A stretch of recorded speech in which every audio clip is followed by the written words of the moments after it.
Pourquoi tu fais ça? Si tu grossis, accepte les compliments ou leur absence. Ça va les gars? Bienvenue dans ma série de réactions. Aujourd'hui, on va réagir à des gens qui parlent du fait que faire des rencontres quand on a la trentaine, c'est nul. Alors, écoutez, l'amour, c'est vraiment réservé à la vingtaine. Après, ça devient plus des arrangements. Je dirais peut-être début trentaine si tu veux vraiment pousser jusque-là. Donc, sortir avec quelqu'un dans la trentaine, tu sais, ça devient très transactionnel d'après ce que je comprends. Et maintenant, les femmes vont faire ce qu'elles font de mieux, se plaindre. Voyons ce qu'elles ont à dire. Trouver mon mari dans la vingtaine, être mariée à 30 ans, avoir des enfants et tout ça. Et j'ai 32 ans et ce n'est tout simplement pas le cas. Mais j'ai aussi vu le fait d'être dans la trentaine et d'avoir fréquenté des gens comme une position tellement valorisante parce qu'on est tellement plus stable. Tu sais bien mieux ce que tu veux, avec moins de place pour les conneries. Au lieu de te sentir évalué, c'est plutôt l'inverse. Pendant une grande partie de ma vie, je me retrouvais dans ces relations. Et c'était presque comme si je n'avais pas le choix.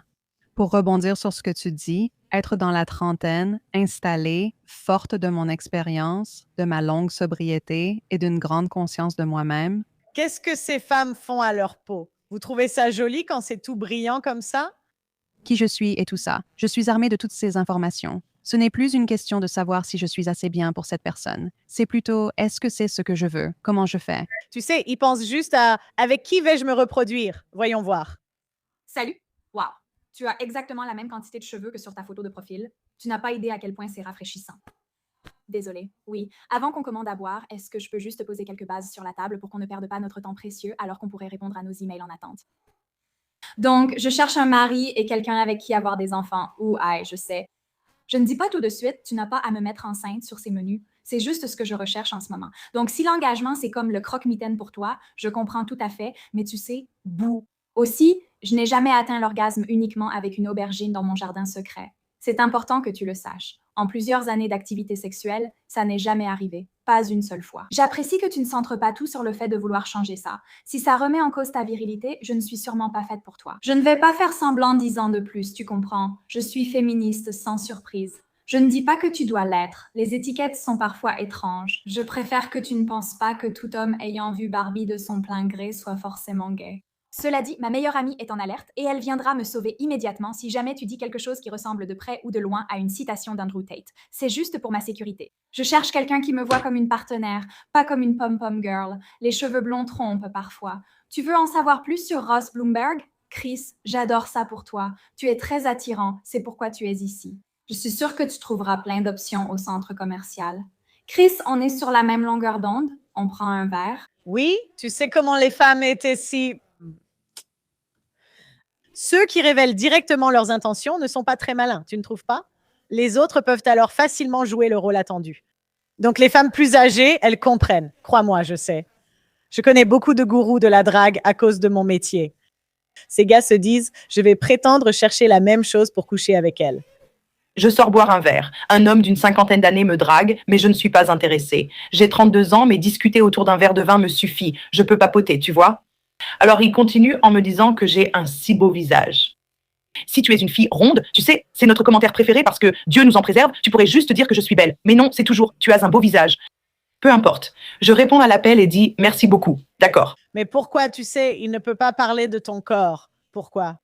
Pourquoi tu fais ça? Si tu vas grossir, accepte simplement les compliments ou l'absence de compliments qui vont avec.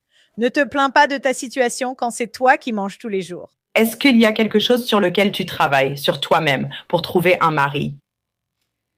Évidemment, l'ordre des questions me dérange parce que je sais que tu parles de mon corps. Donc, soit je peux te donner ce que tu veux, soit je peux vraiment me retirer de cette conversation. Ou non, dis juste non. Dis juste non. Je veux dire, pourquoi tu réagis comme ça? Pourquoi tu dois te mettre sur la défensive? Dis juste non, ce n'est pas le cas. Je ne travaille sur rien. Je me sentais léger et j'ai voulu lui faire plaisir. J'ai dit que j'essayais de perdre un peu de poids, mais elle m'a coupé avant que je puisse expliquer que je travaille sur certaines choses. Cet homme dit, c'est ce que j'allais dire. Parfait, merci pour le retour. Il dit, tu sais, les gars, ils n'aiment pas. J'étais vraiment stupéfaite. J'étais là, il a commencé à déballer tout ce qu'il pensait. C'est un gars un peu maladroit socialement car ce n'est pas quelque chose à dire à un premier rendez-vous, mais c'est drôle. Toutes ces pensées sur le potentiel que j'ai en tant que belle femme avec une super personnalité qui a juste besoin de remettre son corps en forme. Genre, prends du Mounjaro ou de l'Ozempic. Il m'a d'ailleurs posé cette question plus tôt. Est-ce que tu prends des médicaments? C'est vraiment étrange de demander ça à quelqu'un. Pourquoi il le ferait? Je n'ai fait le lien qu'à l'instant même. C'est juste fou pour moi que tu puisses être aussi... Je ne sais même pas quel mot utiliser. Genre, parce que comme on dit en français, t'as du culot. Voilà le mot. L'audace de dire quelque chose comme ça à quelqu'un que tu viens juste de rencontrer. Le plus fou, c'est que je sais que c'était bien intentionné. Je ne me suis même pas sentie insultée. C'est plutôt le discours ambiant. Les gens pensaient que ça quand je me promène dehors. Waouh, tu es jolie et tu as une super personnalité. Tu n'as même pas besoin de dire aux femmes grosses qu'elles sont grosses. La vie s'en charge toute seule. D'accord. Voyons comment cette femme s'en sort en amour. Je suis sortie avec un homme vraiment beau, intelligent et qui réussit bien. Pourquoi sortirait-il avec toi, une fille ordinaire? J'avais vraiment hâte d'y être. Oui, lui, il ne l'était pas. J'attendais vraiment ce rendez-vous avec impatience. J'avais enfin l'impression que j'allais sortir avec quelqu'un qui avait vraiment la tête sur les épaules. Je vais à ce rendez-vous.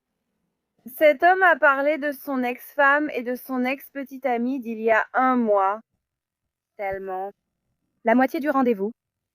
Je lui ai demandé comment il se sentait par rapport à la rupture avec sa petite amie et il a dit qu'il était triste.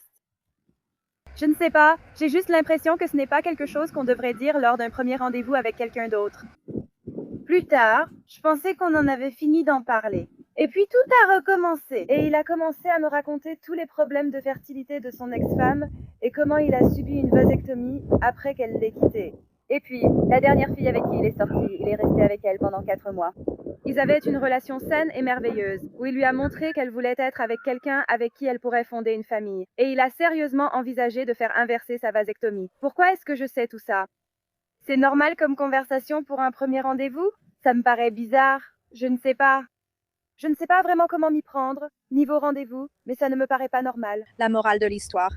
À ton avis, à combien de rendez-vous les gens évoquent-ils leurs ex? Je crois que c'est très fréquent. À la fac, il suffisait de se saouler complètement n'importe quelle nuit, la nuit de ton choix, pour trouver un mec canon et musclé. Aujourd'hui, voir un mec musclé me rend nostalgique. Avant, j'avais plein de choix avec des gars comme toi. Et maintenant, à 33 ans, je me balade dans la ville en talons hauts, en essayant de trouver un putain de bar qui veuille bien me laisser entrer. Et en plus, j'essaie aussi de trouver un mec canon et musclé. Je dois aussi m'intéresser à ta personnalité et ton travail. T'es ambitieux parce que tu vois, Je dois vraiment le faire. Oui, c'est comme ça que les priorités des femmes changent. Quand elles sont jeunes, c'est juste est-ce que tu es canon? Quand elles sont plus âgées, c'est est-ce que tu es canon et riche? j'ai envie de passer du temps avec toi. À la fac, seul comptait. Es-tu canon? Ça me manque. Ouais. Bon, voyons pourquoi cette femme de 30 ans est célibataire. D'accord, elle est plutôt jolie. Donc, ça doit être la personnalité. Beaucoup de mecs le font. Alors, voyons voir. C'est la culture des relations sans engagement. C'est-à-dire, j'ai couché avec beaucoup de monde. Le ghosting à l'âge adulte, autrement dit, j'ai ghosté des hommes et maintenant ils me le rendent, ce que je n'aime pas. C'est le tu viens quand au lieu de quand est-ce qu'on sort. C'est, tu sais, les hommes ne sont plus prêts à faire autant pour moi maintenant parce que je suis vieille. C'est le love bombing. C'est je tombe dans le panneau à chaque fois. C'est le fait de parler à plusieurs personnes en même temps. Donc, elle le fait, mais elle n'aime pas quand on lui fait ça. À mon avis, tu es trop jetable sur une appli de rencontre. Les gens font défiler sans arrêt pour trouver mieux. C'est de la projection. Elle fait exactement la même chose. Voilà. Une autre, au 5e rendez-vous, cette fille s'est carrément mariée. C'était plutôt amusant à regarder. Mais oui.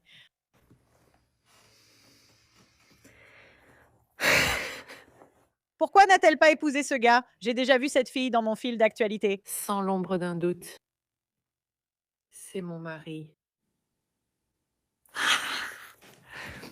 C'est tellement bon, c'est tellement bon. Je l'aime vraiment beaucoup, genre...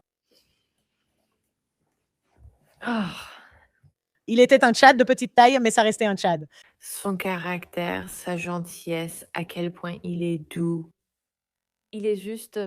Cette fille est folle. Elle va le dévorer, mais il semblait gentil. J'ai vu le gars dont elle parle. Ils sont mariés. Comment il voit les gens, comment il me voit. J'aime juste être avec lui. Il est tellement gentil. Je n'arrive pas à mettre en mots à quel point il est bon. Je n'arrive pas à l'exprimer. Oui.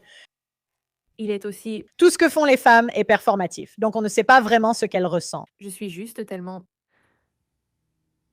ouverte et communicative en général, mais aussi sur ce qu'il ressent pour moi.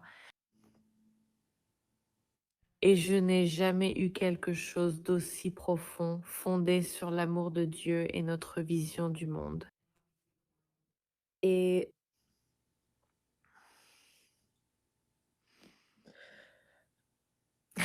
Ouais, ben, ça va donner de l'espoir à toutes les vieilles traînées. Elle a trouvé l'amour, donc toi aussi tu peux. Bref, parce qu'ils se sont mariés. Donc, merci beaucoup d'avoir aimé la vidéo et de l'avoir regardée. Je vous apprécie vraiment. Dites-moi ce que vous en pensez dans les commentaires. Likez la vidéo et on se retrouve la prochaine fois.